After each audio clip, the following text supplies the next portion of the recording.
Matura's Mandala.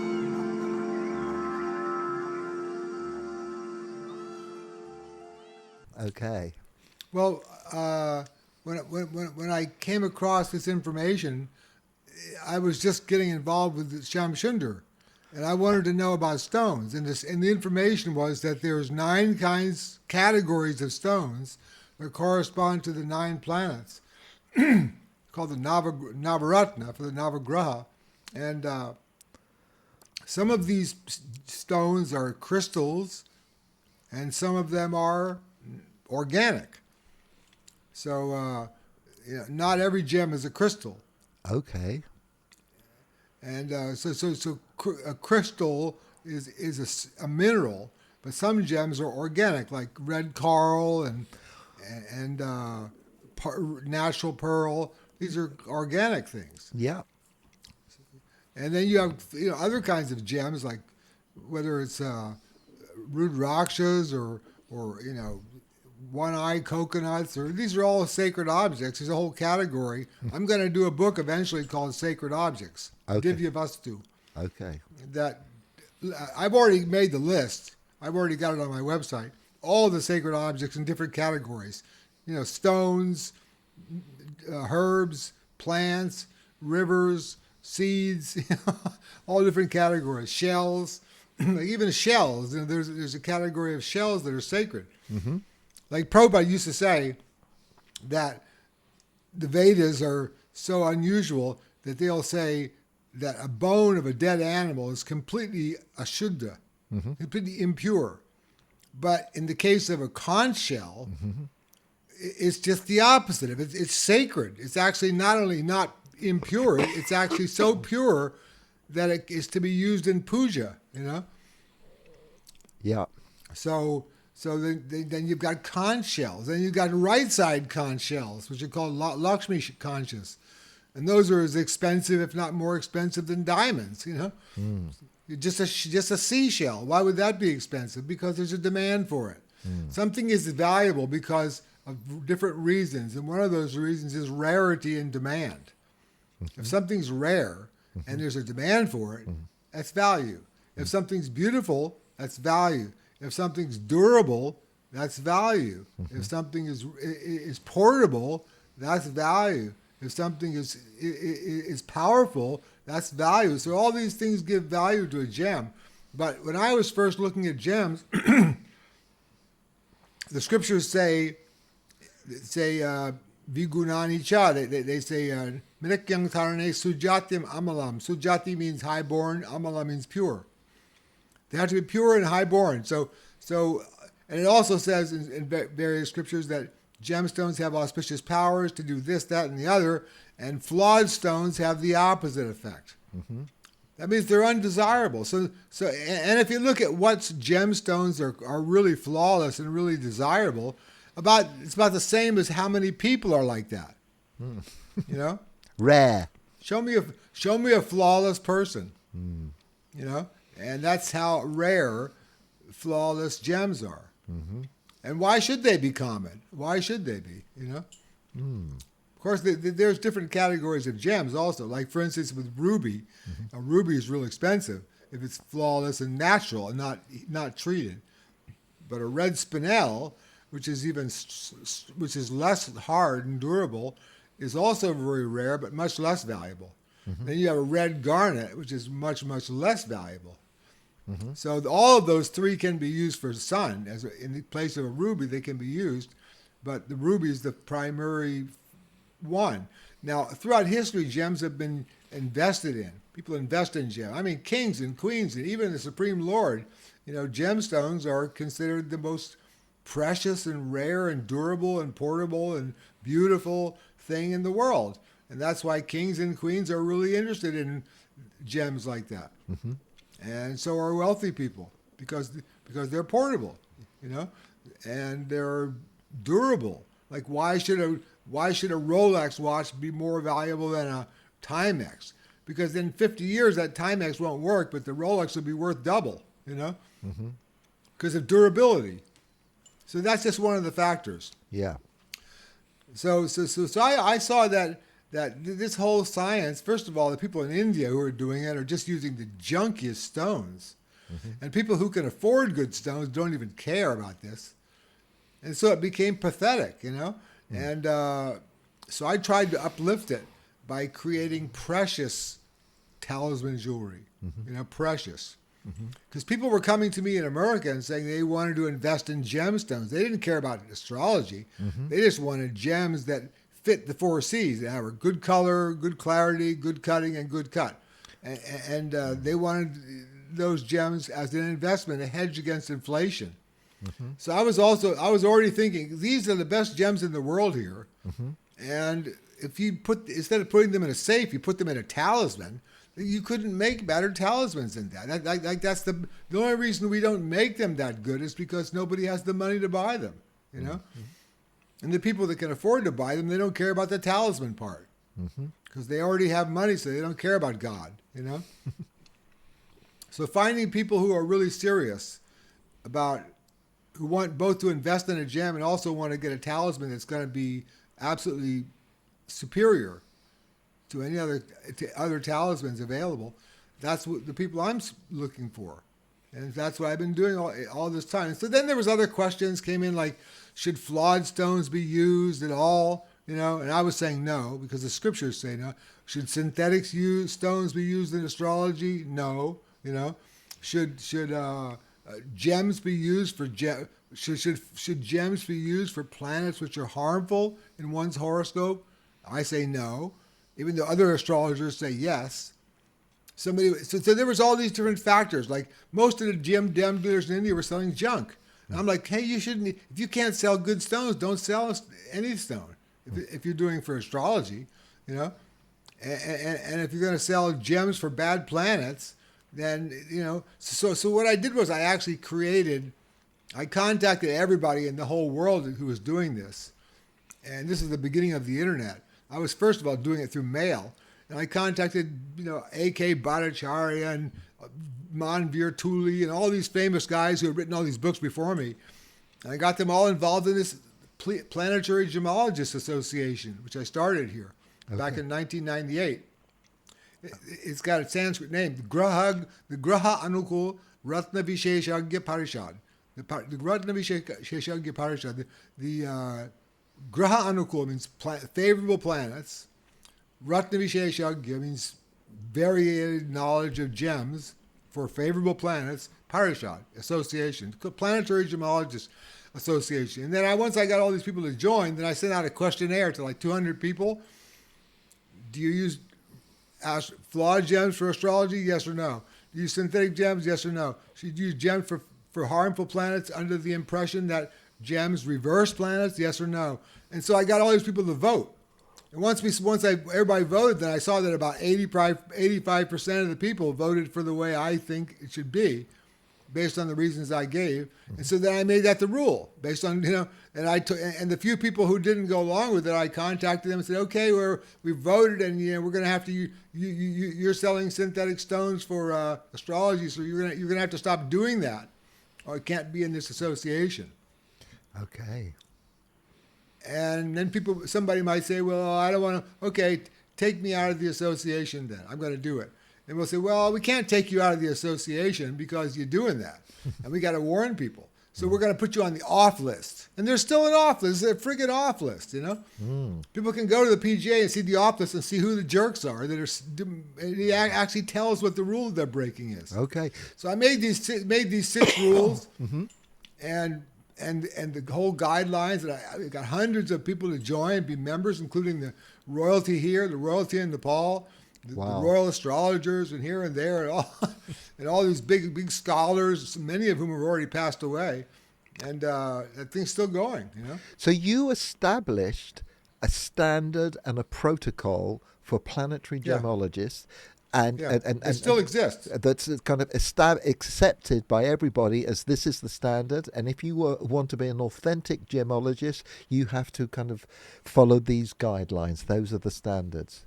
That's brilliant. If you want to deal with a person who's recommended, then deal with a PGA member, Planetary Gemologists Association, because they follow these rules. And if they don't, tell the PGA and we'll contact them what's going on here. Because if you don't follow these rules, you're going to go on the off list. Yeah. And if you're not sure about something, look at the off list.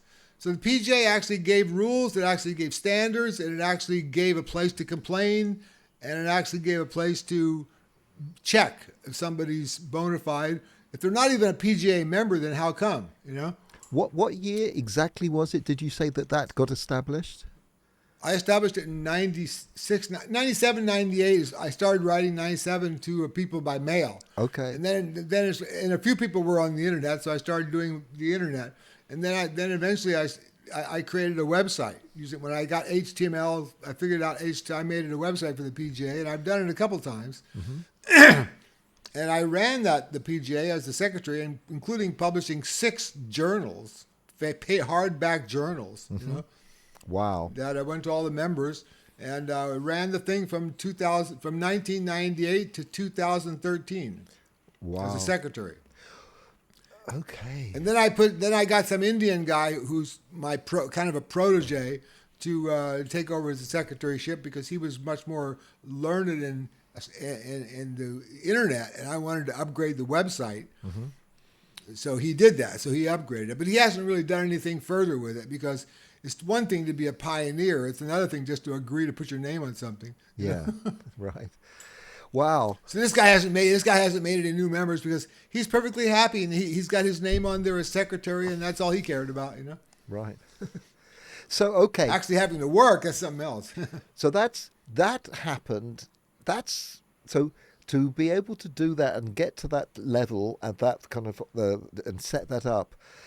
To become that kind of like confident in who you were, the knowledge you had, that was quite a few years. So the last bit of the story, we were kind of like, we just kind of got to the end of the 70s, I think. And so how did you go from Laguna Beach and end up with this and get based in Thailand and then and kind of develop from there to what you've just explained? What happened in that period?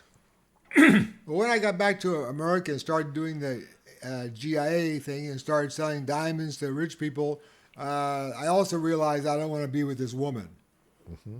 this Ganga. Yeah. So I got rid of her, and she went off to India to be with Jayapataka. What's his name? You know, Jayapataka. And then I was on my own, and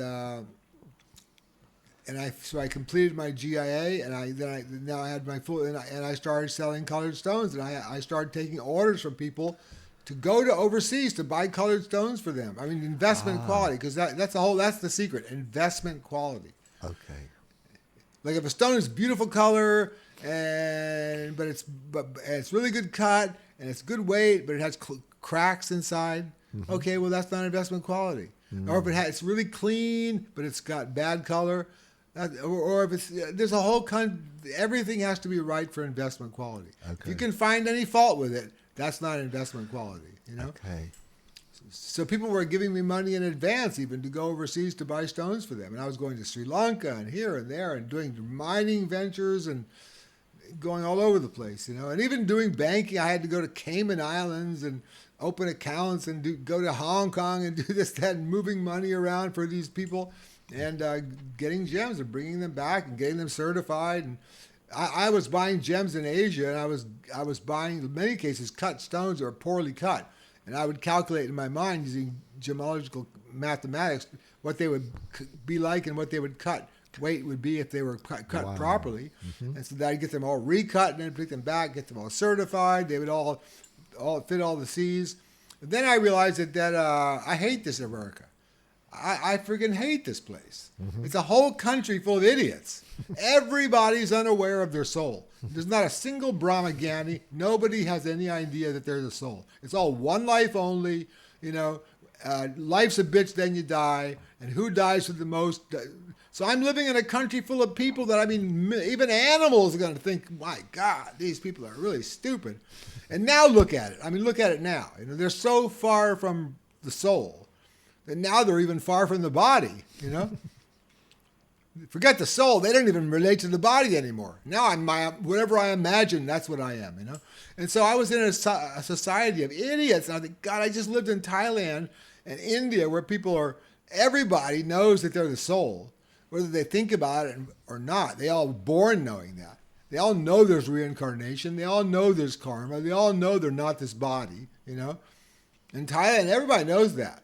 Even a taxi driver, even a Bungie in India, they know that, you know? And so, and here I'm in America. Even the PhDs don't know that, you know? I mean, it's just completely unbelievable how stupid people are in America to have this one life only moronic view of one-dimensional existence, you know? And so I just thought, I hate this place. And the cops were everywhere. And I could see the military that the deep state was going to take over this place. I already spent 12 years as a fugitive. I don't trust the government. Mm-hmm. You kidding me? These were my enemies. I'm living with my enemies here in this country. Mm-hmm. And plus you got to pay tax and all this stuff. So if I go to Thailand and be an overseas resident, there's no tax for the first $120,000 if you make it. Tax-free. And a whole bunch of advantages. And plus, I'm not living amongst morons who have no Brahma Gyan, you know? Mm-hmm. I'll be living in Thailand, had all the facilities to do the work I wanted. Didn't have any of the arguments of India, where everybody's just quarreling constantly. And had people that really had good etiquette, where the whole idea of avoiding conflicts, the whole idea of all these things was very foremost to the Thai people, you know, to conflict avoidance, keeping your cool. Like if somebody loses their cool, even if they've been wronged, the people look down on them. Why'd you lose your cool? It would have been better if you kept your cool. We'd all look up to you, you know? And so that's a whole society based like that. And I'm not saying everybody's perfect, but I mean, for the most part, it's much more peaceful than other parts of the world. And you've got Brahma, deities everywhere. I mean, that's our guru, Chaturmukh Brahma. That's our guru. There's thousands of them in Bangkok alone, you know? And there's deities of Ganesh and Shiva and everywhere there's temples and every street sign has Garuda. Every government building has Garuda. The king represents Vishnu. I mean, where are you going to go besides that, you know? Where there used to be two kingdoms left. One was Nepal, one was Thailand, where the kings represent Vishnu officially to the government. And now there's only Thailand because the king of Nepal was blown away by his own kid, you know? Massacred his own family. Yeah. Now there's only Thailand. And the crown prince of Thailand just became the king, Rama X. And this is the line of kings that represent Vishnu and are symbolized by the Garuda symbol. So who's going to live in a country beyond that? I mean, if Garuda's the symbol, I'll take it, you know? So what was the defining moment when you said, well, I'm out of here and I'm going there? Was there a specific point that made that that decision? Glenn and when I came back to America in '79, you know, we had been in that band, The Misunderstood, so I got back together with Glenn, okay, the steel guitar player. Yeah. And we tried to say, well, maybe we can still do this. Little did we know the 80s were coming. Yeah. And the 80s were the horrible most year of ever for music, the 80s, you know. You know, the hair metal and the glam, and there was no psychedelic message. Everybody was completely moronic. It was all, you know, just hedonistic, you know, nihilistic nonsense. So there was just music wasn't interesting anymore. But he and I tried to do it for the first few years. And finally, we both got sick of it. So he told me, I'm moving to New Zealand. And I said, hell, I'm moving to Thailand. Okay. I was coming over here anyway to buy stones, and I didn't like being in America. Yeah. You know, I come over here, everything's available. You can just go to a pharmacy, buy what you want. You can go to a doctor and see whatever you want. Everything's easy, everything's facile. Everybody's nice and smiles. In America, if you smile at somebody, they'll punch you in the nose. I mean, it's completely insane, you know? And so, here the king is, you know, I got in with the royal family and got citizenship. Can you explain that? That's a very, okay. How did that come about? Oh, it's a bit complicated. No, but it's a nice story. Originally came about because I realized I did some research and found out that the Navaratna was a big part of Thai culture. Can you explain that term, Navaratna? One of the names to Bangkok is the city of 9 gems, which is the Navaratna. That's one of the awards the king gives to people. Is the Navratna award. Navratna is one of the symbols of the king himself that he wears. And so that's all. This Hindu culture is all a big part of. Buddhism is like, the only part of Buddhism that's Thai culture is the end look, the end result. Like they say, okay, that's nirvana. But everything else, the creation, maintenance, heaven, hell, everything is Hindu. Interesting. Everything. So They even have parks. They have parks here with life-size dioramas of the different hells. Right. I swear to God, you can go for doing this, you get this hell. For doing that, you get that hell. And it's life-size dioramas. You can actually see it on the internet. So you can actually see it on the. So it's very it's central to the whole gemology and what's happening in Thailand.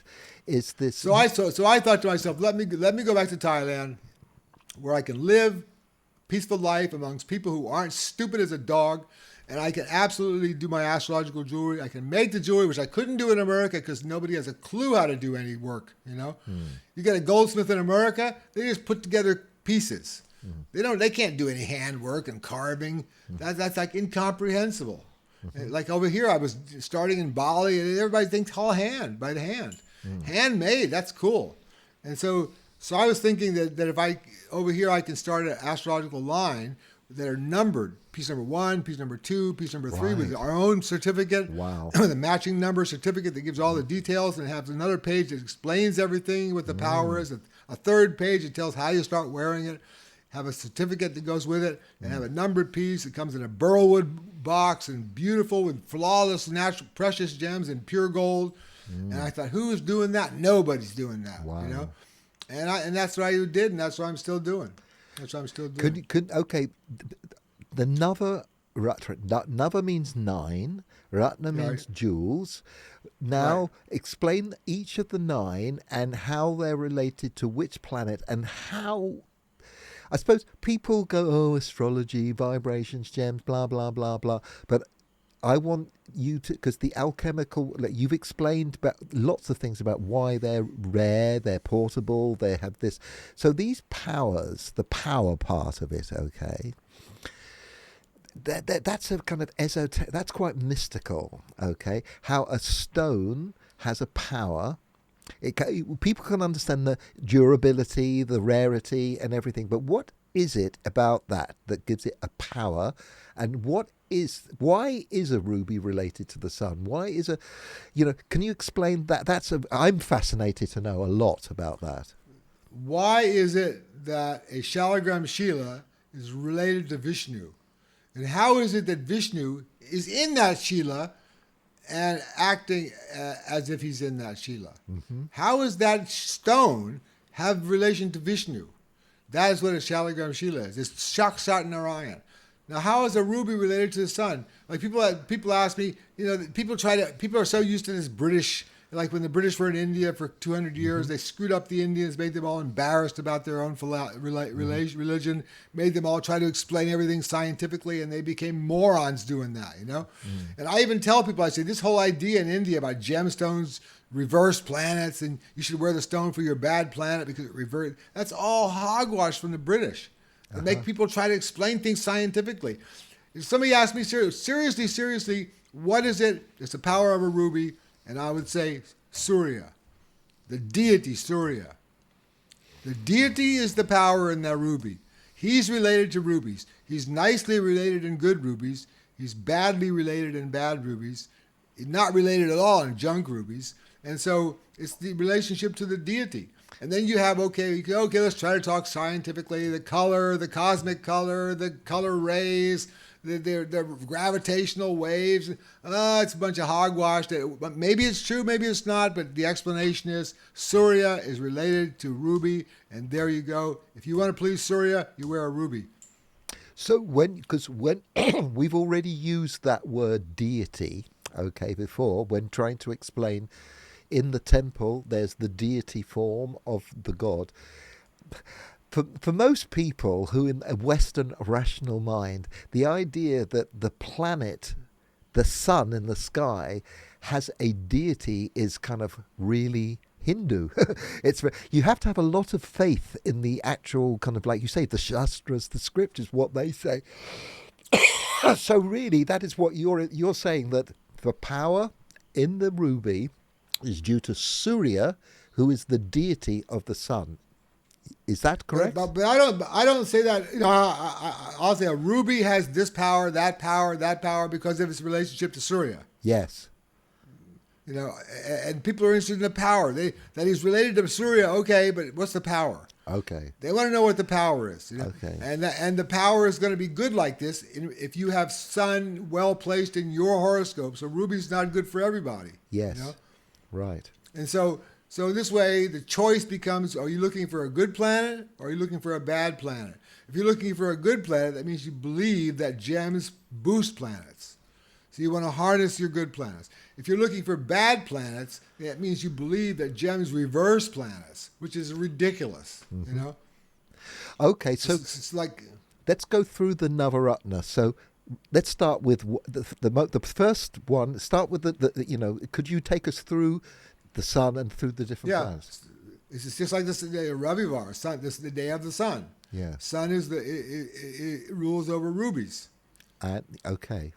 And Monday, Chandravar, that rules over the moon, and moon rules over natural pearls. Cultured pearl is not a pearl. Cultured pearl is not a pearl. You know, because the outside is the little skin of nacre, inside is all not pearl. How can you have inside of something be not it? Okay. And that's real. It's not. You know. So the only pearl they're talking about is a natural pearl. Okay. A natural pearl is 100% pearl, inside, outside, all one piece. Okay. You know, and formed naturally. So a pearl is related to the moon. So the moon's related to emotions. So the moon gives cooling and peace of mind, while the sun is related to ego and confidence and gives leadership. So then you come to the Tuesday, you know, Mangalbar, and Mangala is Mars, and that's related to the red Carl gem or carnelian. And so the carnelian Mars is the planet of war and aggression. And so if you wanted to be aggressive or be able to control that or keep it in some sort of a check, then that's red Carl. And then you've got Then you've got a Budbar, which is Wednesday, and that's the day of the Mercury. And Mercury rules over the green gems, especially emerald. And then and Mercury's the planet of intelligence and discrimination and understanding and comprehension, and therefore emerald is good for that. And you've got Thursday, Brihaspati bar, and that Brihaspati is the guru of the devas, and so Brihaspati is the biggest planet, the most auspicious, the one that gives happiness to women, and that is Jupiter's related to yellow sapphire.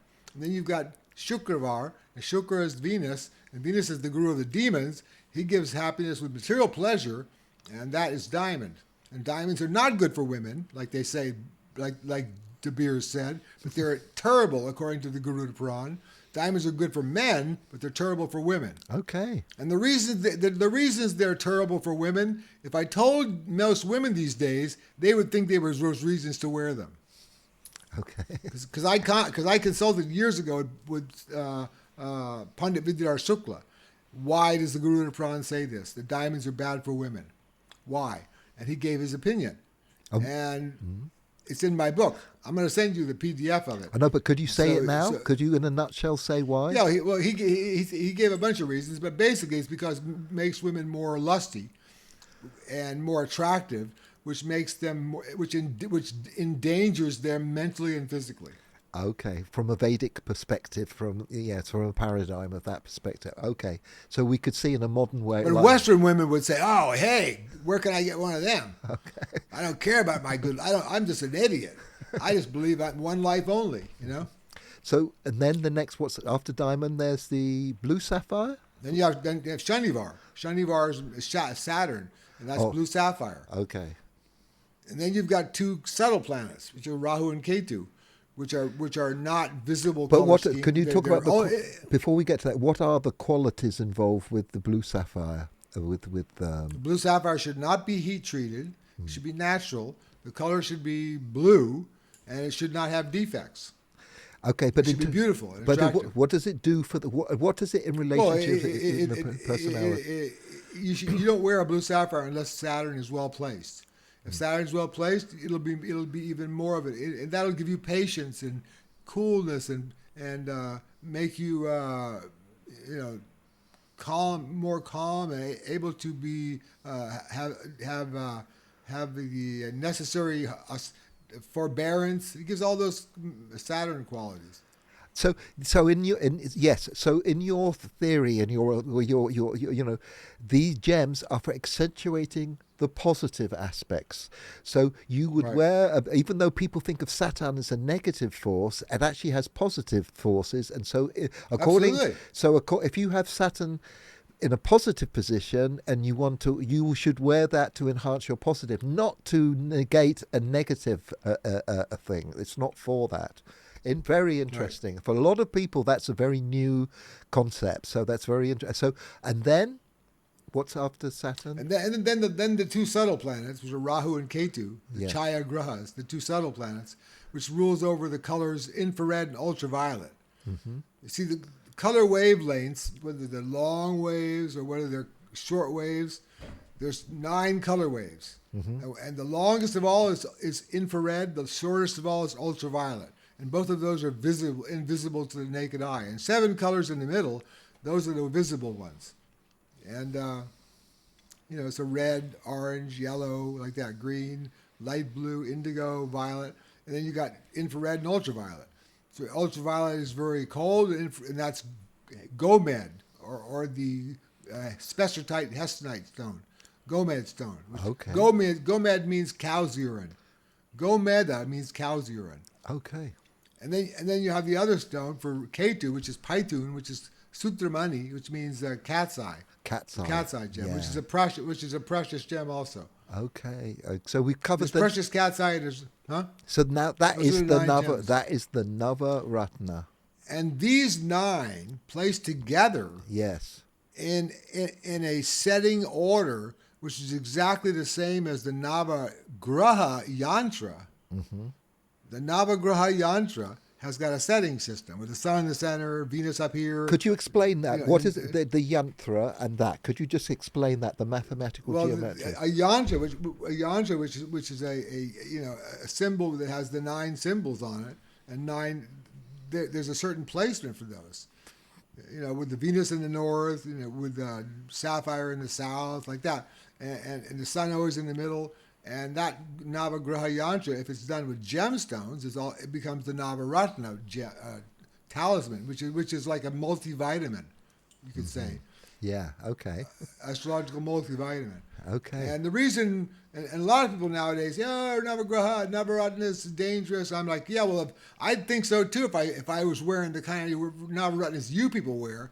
I mean, those things aren't even fit to put in the garbage. I mean, I can't believe you guys got stones this bad. I mean, you must have searched the world to find that bad of a stone. Mm-hmm. And what are you doing with these tiny little stones so bad quality? I mean, look at the next time you see somebody with a Navaratna, especially an Indian. Look at the quality of stones. You're going to be wonderstruck. You're going to think, how in the world did you get such bad stones? Mm-hmm. I mean, they're tiny. How do they have to be? There's just every reason in the world they should be good. As a matter of fact, there's no reason they should be bad. Well, but they are. Okay, say if I came to your store in Bangkok now, and how much does a kind of Navaratra ring these days in 2024? What's a good? They use about $4,500. About $45. Wow. And I mean, some of them can be. I just sold a ruby to a guy in Bombay, just the ruby for $30,000. Just the ruby. And those in that. So Navaratna can be very expensive. Depending on how much money people want to spend. It's not okay. So you got and the size is defined. And what size are we talking about that you need to have? Well, normally they're going to be about 5 millimeter, 4 or 5 millimeter stones. Because if they're big stones, like 1 carat each, it's going to be a gigantic piece. I made a piece for the Queen here. With just 1 carat. Every stone was 1 carat. Wow. So it was a whole big necklace, And I called it after the Queen's name, which you can't use the Queen's name. But in my case, I actually named this piece after the Queen. It's called the Queen Sirikit Navaratna, which is Sri Noparat Rachani Siddhikat in Thai. Sri Noparat Rachani Siddhikat. And I had a burlwood box made with a gold plate a Thai window gold plate with gold screws that says Sri Nopara Rajani Siddhikit. It said that. And then inside it had a royal Thai message written, "This is for the Queen." And then I went to the Prime Minister here, General Prem, and at this point he was not the Prime Minister, he was now the Privy Councillor, and he was also the Chairman of the Privy Council. He was the President of the Royal Privy Council, and he was also the Regent of Thailand. And so I became his friend and treated him like a devotee should treat another devotee, and he took a liking to me, and I asked him if he would give us to the Queen on my behalf.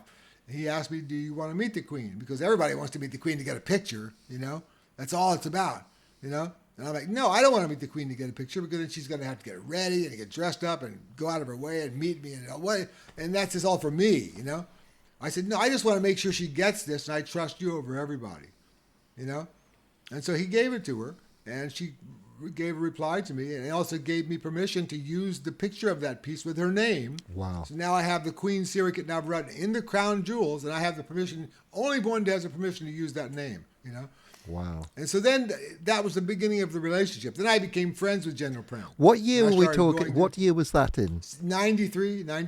Right, okay. When did you meet your wife? 86. Okay.